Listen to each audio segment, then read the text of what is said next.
कार्रवाई एक और ग्राम तमाम ऑपरेशन कपीश्रम फिनिश।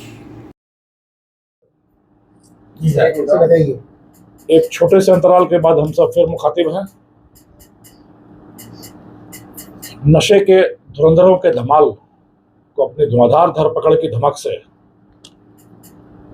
धराशायी और धूल दूषित करती, धूम मचाती सेक्टर टीम की एक और महत्वपूर्ण सफलता के साथ अपने चौतरफा वारों से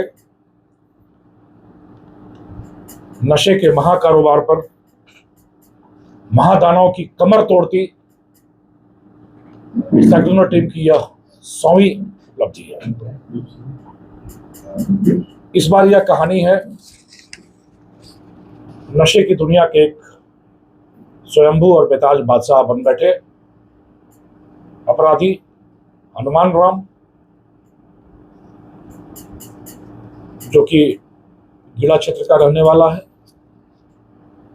पिछले 3.5 वर्षों से फरार, करीब 1 दर्जन मामले जिसके खिलाफ है,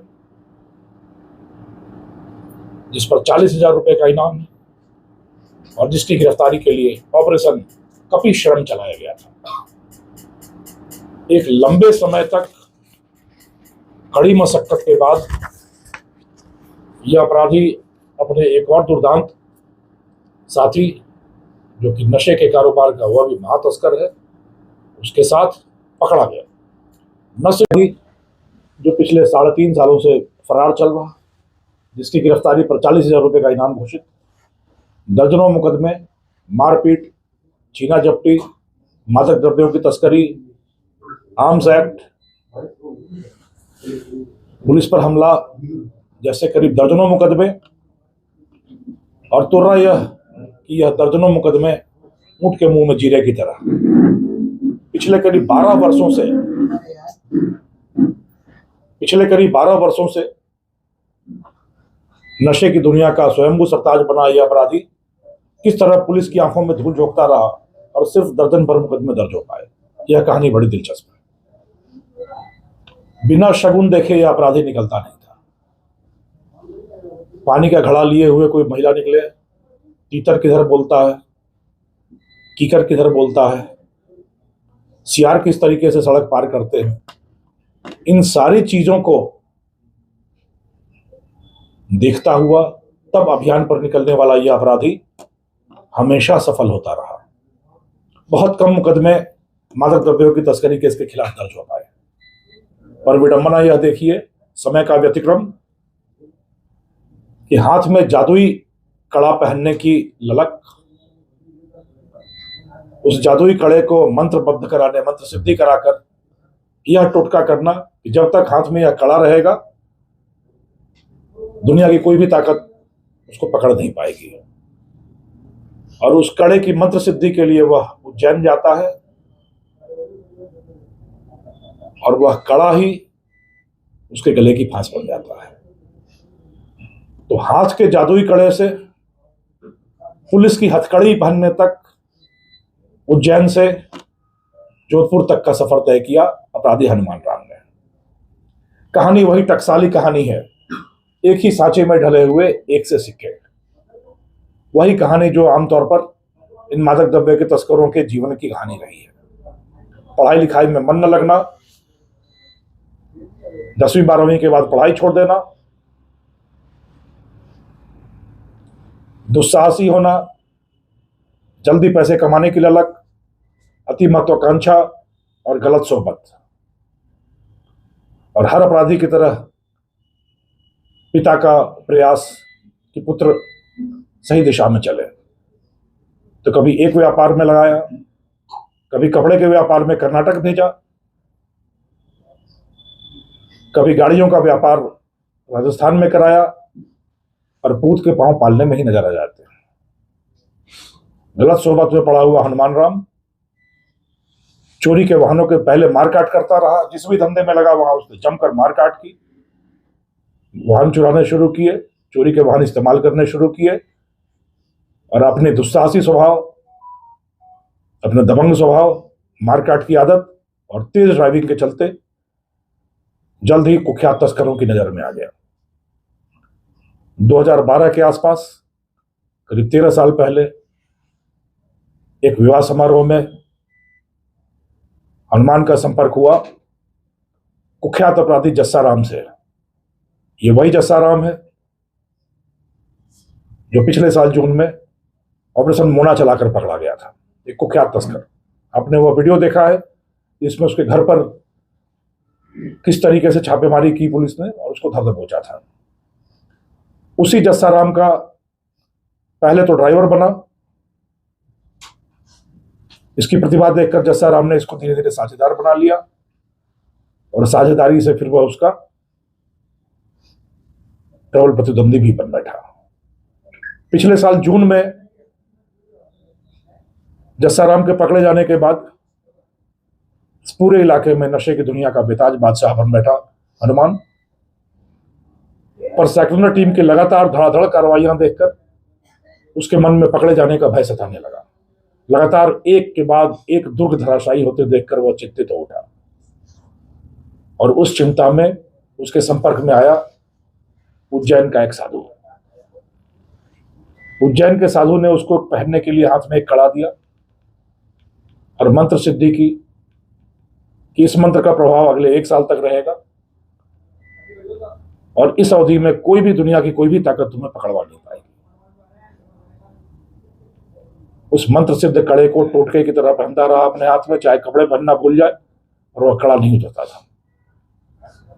धंधा धुआंधार चलता रहा। विडंबना देखिए कि जो कोरोना सारी दुनिया के लिए काल बनकर आया, वह इन तस्करों के लिए स्वर्ण काल बनकर आया। जहां साल में कुछ लाख रुपए कमाते थे तस्कर, कोरोना के लॉकडाउन में 4 महीने में ही 40 लाख रुपए कमाए हनुमान राम ने और फिर धंधा चमक उठा। नशे की दुनिया का बेताज बादशाह फिर प्रॉपर्टी के धंधे में हाथ मारने लगा। पर लाभ प्रॉपर्टी के धंधे से होता था और आसान सी पूंजी नशे के व्यापार से आती थी। ट्रक के ट्रक डोडा चूरा की आपूर्ति लगातार करता रहा वह मारवाड़ में और हनुमानगढ़ गंगानगर के इलाके में। उसी सिलसिले में दूसरा पकड़ा हुआ अपराधी जुगता राम भी उसके साथ संपर्क में आया और यह जुगलबंदी पिछले 1 साल से लगातार नशे की दुनिया में पैसे बनाने में व्यस्त थी। और जब लगातार साइक्लोनर का शिकंजा कसता गया तो इन अपराधियों को पकड़े जाने की चिंता सताने लगी और फिर कई इस तरह के तस्करों की तरह इन्होंने भी देवी देवताओं का सहारा लिया। पिछले 2-3 महीने से हनुमान और जुगत राम दोनों ही कभी वैष्णो देवी, कभी जम्मू के मंदिर में, कभी अमृतसर स्वर्ण मंदिर में, कभी सोमनाथ मंदिर, कभी गिर के मंदिरों में, कभी ओंकारेश्वर महादेव मंदिर, कभी बुगला देवी मंदिर, लगातार मंदिर के मंदिर घूमते रहे, पापों का प्रायश्चित करते रहे, बचने का उपाय खोजते रहे। और जो मैं कहानी आपको बता रहा था, ये हाथ का कड़ा, इसी बीच हाथ के उस कड़े के मंत्र सिद्धि से बंधे होने के करीब 1 साल पूरे होने लगे और 1 साल पूरा होते ही उसे चिंता सताने लगी कि अब शायद इस कड़े का प्रभाव कम होगा। तो यह भाग कर गया मुंबई। इसी बीच आप देखिए एक अपराधी, एक ही घर में किस तरीके से हीरा और कोयला पैदा हुआ।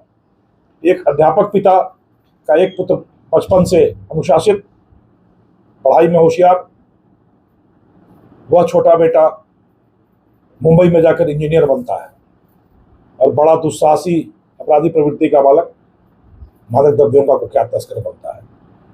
तो जब कड़े का प्रभाव उसको लगा 1 वर्ष खत्म हो गया है, तो यह फिर मुंबई पहुंचा और मुंबई के रास्ते उज्जैन उसी बाबा के मठ में पहुंचा, कड़े को एक बार फिर मंत्र सिद्ध कराने के लिए। और शायद नियति को कुछ और मंजूर था। बाबा के मठ में पहुंचने पर पता चला कि बाबा कुछ महीने पहले ही स्वर्ग सिधार गए। शिष्यों ने बताया कि 1 वर्ष तक तो मंत्र सिद्धि का बुरा असर रहता है, पर उसके कुछ महीनों बाद तक भी असर रहता है। और इस बीच बाबा के जो मुख्य शिष्य हैं वह साधना कर रहे हैं और वह इस सिद्धि को में महारत हासिल करेंगे। तो आप कुछ महीनों के बाद आ जाना, एक बार फिर इसको मंत्र सिद्ध कर दिया जाएगा। और वहां दक्षिणा के तौर पर भारी राशि चुकाकर यह अपराधी एक बार फिर विकल हुआ, व्याकुल हुआ और फिर से मुंबई अपने भाई के पास भागने के आतुर हुआ। और काल उसका इंतजार कर रहा था। जुगताराम जिद कर बैठा कि जोधपुर में एक शादी है, एक दिन के लिए चलना है। और कोटा में एलन कोचिंग में हनुमान की बेटी कोचिंग कर रही थी। तो यह लालच भी हो आया कि कोटा में बेटी से मिलते हुए शादी में जाएंगे, एक दिन शादी अटेंड करेंगे और फिर वापस मुंबई भाग आएंगे, क्योंकि कड़े में अब वो असर नहीं रहा। कड़े में वो असर रहा हो ना रहा हो, पर कड़ा अपना असर दिखा गया और उज्जैन पहुंचे हनुमान की कहानी वहीं समाप्ति की पटकथा लिख दी गई। साइक्लोनर का रडार वहीं से एक्टिव सक्रिय हो गया। पहली तैयारी साइक्लोनर की थी कि कोटा में जब बेटी के पास यह आएगा तो वहीं इस पर घेरा डाला जाएगा। पर कड़ा मंत्र सिद्ध न होने से व्याकुल हनुमान कोटा आया तो जरूर, पर 15-20 मिनट बेटी से मिलकर वापस रवाना हो गया। साइक्लोनर की दूसरी टीम बढ़ गया।